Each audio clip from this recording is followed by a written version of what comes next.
I, 28M, found myself in a really messed up situation with my family, especially my brother Mike, 32M. This is a long story, but I need to share all the details to explain how things got so bad between us. Mike and I grew up in a middle-class family in Boston. Despite the 4-year age gap, we were really close as kids. Our mom passed away from cancer when I was 16 and Mike was 20. It hit us both hard, but Mike really stepped up as the big brother. He was in college at the time but came home every weekend to help out. Dad struggled with losing mom but tried his best to keep things normal for us. 2 years after mom died, Dad met Janet, 55F, at a work conference. She was divorced with no kids and worked in the same industry as Dad. They dated for 6 months before getting married. Janet was nice enough at first, but it became clear pretty quickly that she favored Mike.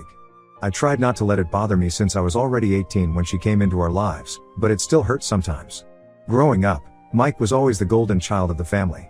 He got straight A's throughout school, was captain of the football team, and got a full athletic scholarship to an Ivy League college. Everyone in our family talked about how successful he'd be. I wasn't a bad kid, just average. I got B's and C's, played JV basketball but wasn't a star, and went to state college on student loans. Dad never directly compared us, but I could tell he was prouder of Mike's achievements. After college, Mike went straight into working for Dad's construction company. Within 5 years, he'd worked his way up to VP of operations.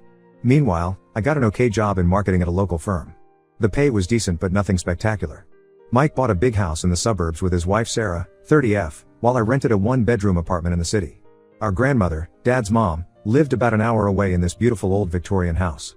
She was pretty well off from my grandfather's life insurance and smart investments. Mike and I both spent a lot of time at her house growing up.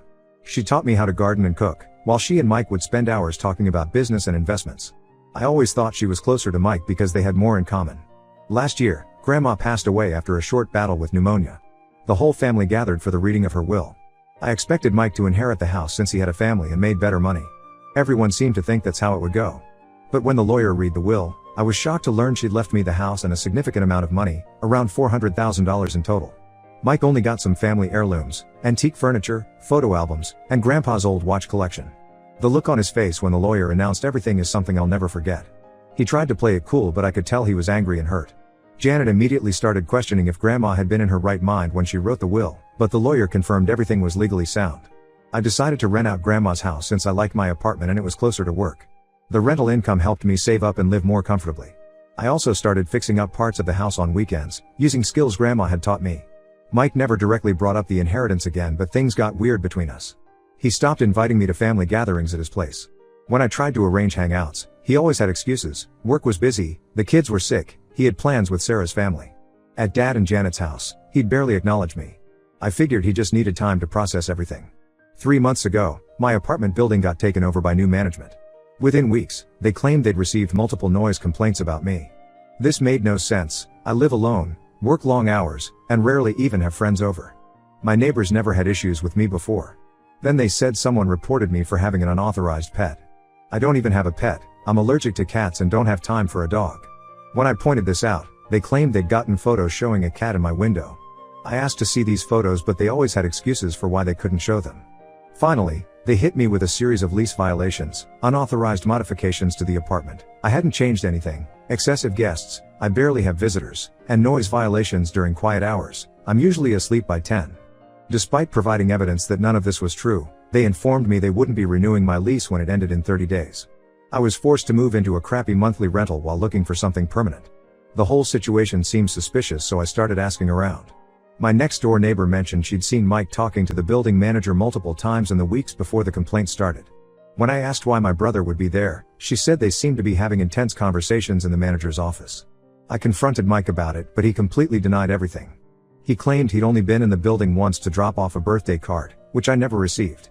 Something felt off about his story, but I had no proof. Last week was Dad and Janet's 15th anniversary dinner. The whole family gathered at their house, including Mike and Sarah.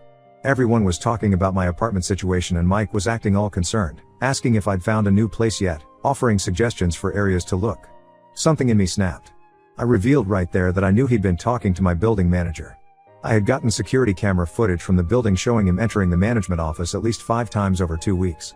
Then I told everyone how he'd been jealous about Grandma's inheritance and was trying to force me to sell the house by making me homeless. Mike completely lost it. His face went red and he started yelling. He admitted everything, How he'd convinced the manager I was a problem tenant by bribing him. How he thought it was unfair Grandma left me the house when he had a family to support. How he assumed I'd have to sell the house to afford a new place to live in this market. He said I didn't deserve the inheritance because I'd never been as successful as him. Dad was furious. Janet tried defending Mike, saying he was just upset about being overlooked by Grandma, but Dad shut her down hard. He said what Mike did was unforgivable. Mike and Sarah stormed out of the dinner, with Janet following them. The rest of the dinner was ruined. Dad apologized to me later and said he had no idea Mike would do something like this. He's barely speaking to Mike now. The rest of the family is divided. Some think I should have handled it privately, others say Mike deserved to be exposed publicly for trying to make his own brother homeless. I moved into Grandma's house temporarily while looking for a new apartment. Mike keeps trying to call and text to apologize, but I'm not ready to forgive him. He actively tried to make me homeless out of spite and jealousy. If he hadn't been caught, he would have kept going until he forced me to sell. Ida for exposing him at dinner instead of dealing with it privately? Update 1. It's been 2 weeks since the dinner incident, and everything has gotten so much worse than I could have imagined. A lot of shocking things have come to light that make this whole situation even more complicated. The day after I posted, Mike's wife Sarah reached out to me. She asked to meet somewhere private where we wouldn't run into any family members, so we met at a small coffee shop on the other side of town. What she told me over the next 2 hours made me realize this situation goes way deeper than just jealousy over Grandma's inheritance. According to Sarah, Mike started acting strange about 6 months before Grandma died. He was staying late at work, being secretive with his phone, and getting really defensive about their finances. Sarah initially thought he was having an affair, but the truth was much worse. Mike had taken out massive loans against his share of Dad's business to invest in cryptocurrency. Sarah showed me all the documentation on her phone. Without telling anyone, Mike had leveraged his 30% stake in the company to borrow over $200,000 from 3 different lenders. He was convinced crypto was going to make him a millionaire. He kept telling Sarah they were about to be rich. Then the crypto market crashed last year and he lost almost everything. Mike didn't tell anyone about the losses, not even Sarah. She only found out when bill collectors started calling their house looking for him. They're drowning in debt now. Their credit cards are maxed out, they've taken second and third mortgages on their house, and they're behind on their car payments.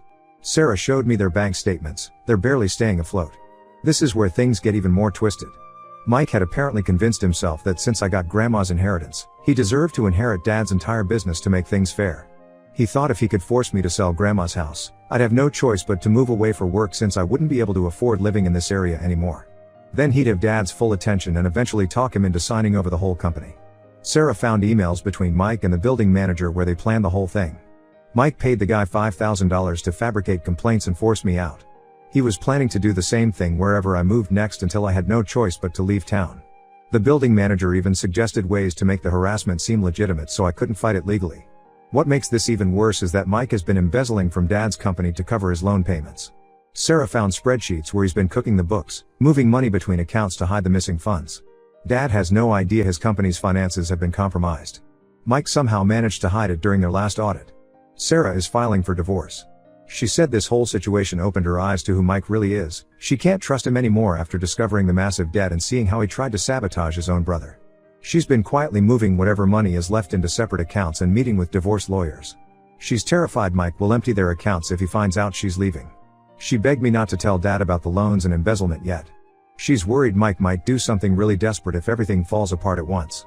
She needs time to get her and the kids somewhere safe first. I feel sick keeping this from Dad, but I understand her concerns. Mike's been acting increasingly erratic. The family is still completely divided over the dinner incident. Janet has barely spoken to Dad since that night because he's taking my side. She moved into their guest room and they've been fighting constantly.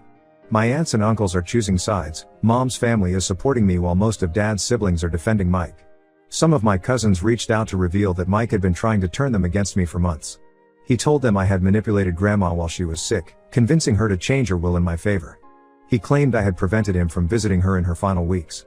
None of that was true. Mike was too busy with his crypto obsession to visit Grandma much near the end. I'm still staying in Grandma's house for now. The tenant's lease was up anyway, and it feels right being here. Yesterday I found a box of old photos in the attic, pictures of Mike and me as kids playing in the backyard, building snowmen, opening Christmas presents together. We were so close once. He was my hero growing up. I used to tell everyone my big brother was the smartest, coolest person I knew. I keep asking myself if I could have seen this coming. Were there signs that money and status meant this much to him? Should I have noticed something was wrong when he stopped wanting to spend time with me? Part of me feels guilty for not realizing my brother was in so much trouble, even though he was actively trying to hurt me. Sarah calls every day with updates. Mike's getting more paranoid, convinced someone at work is going to expose his financial schemes. He's drinking heavily and missing important meetings. It's only a matter of time before Dad notices something's wrong with the company accounts. I don't know what to do with all this information.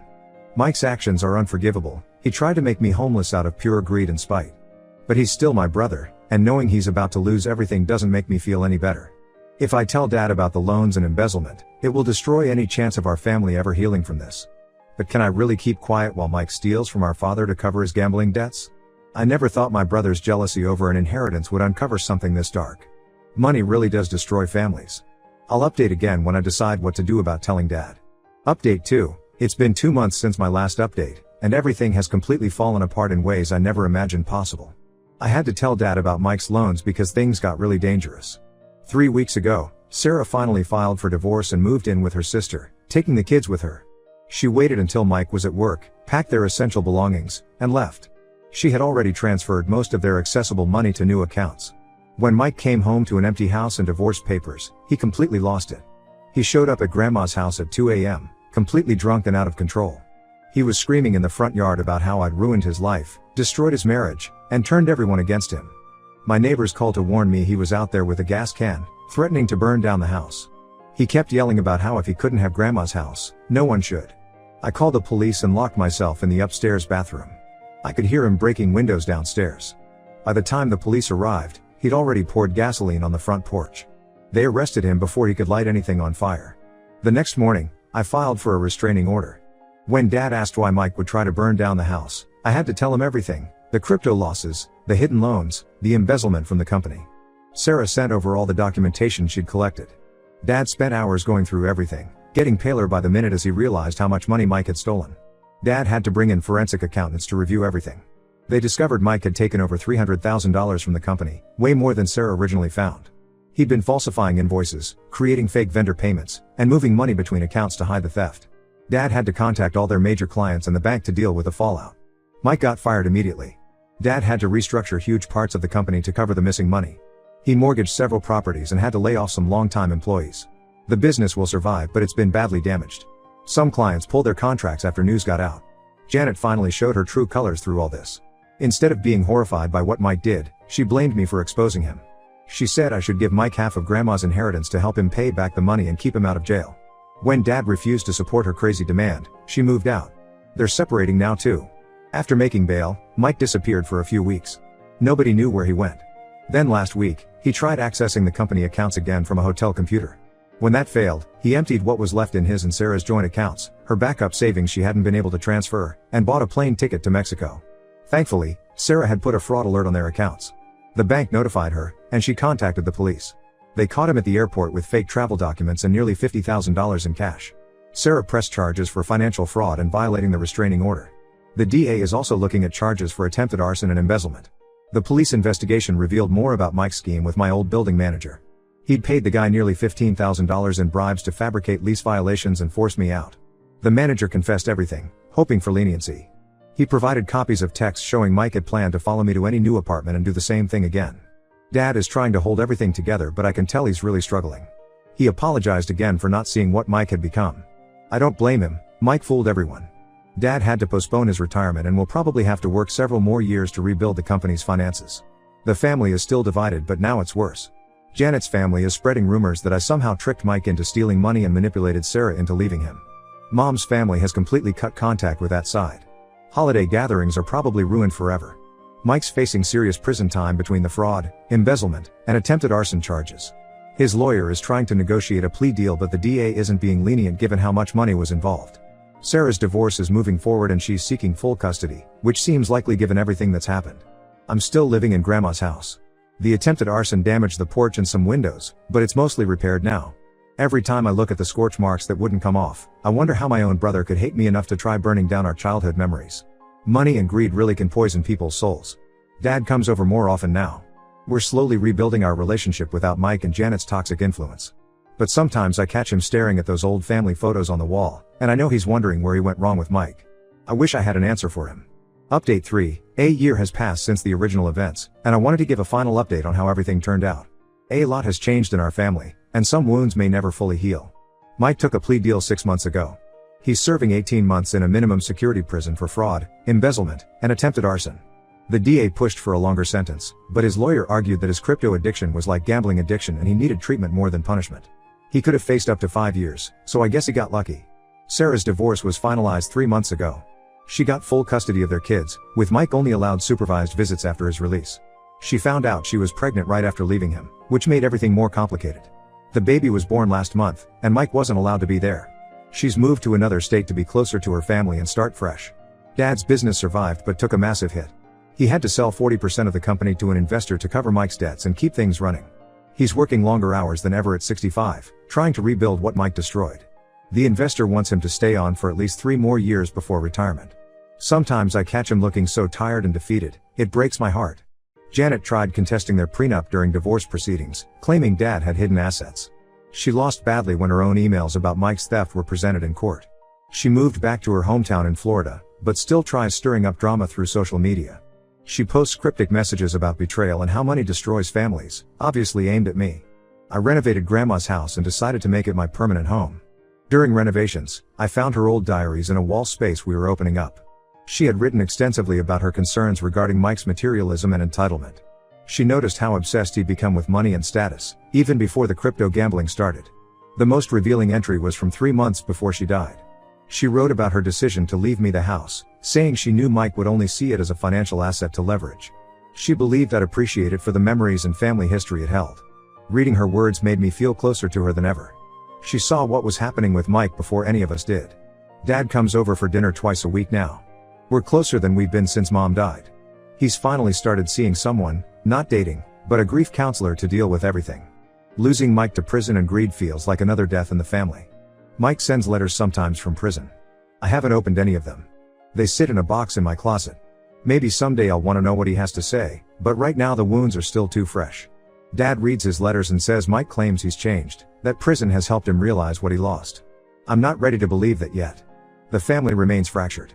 Holiday gatherings are smaller now, just Dad, me, and Mom's side of the family. Dad's siblings still think I should have helped Mike avoid prison by giving him the inheritance. They send birthday cards to Mike but ignore mine. That hurts sometimes, but I'm learning to accept that some relationships can't be saved. I've started digitizing old family videos we found in Grandma's attic. Watching young Mike teach me to ride a bike or help with homework feels like watching a stranger. I don't recognize the caring big brother in the man who tried to destroy my life over money. Maybe that's the hardest part of all this, mourning the brother I had while he's still alive but forever changed. Life goes on. I'm dating someone new who never knew the old family dynamic. It's refreshing to build relationships without all that history.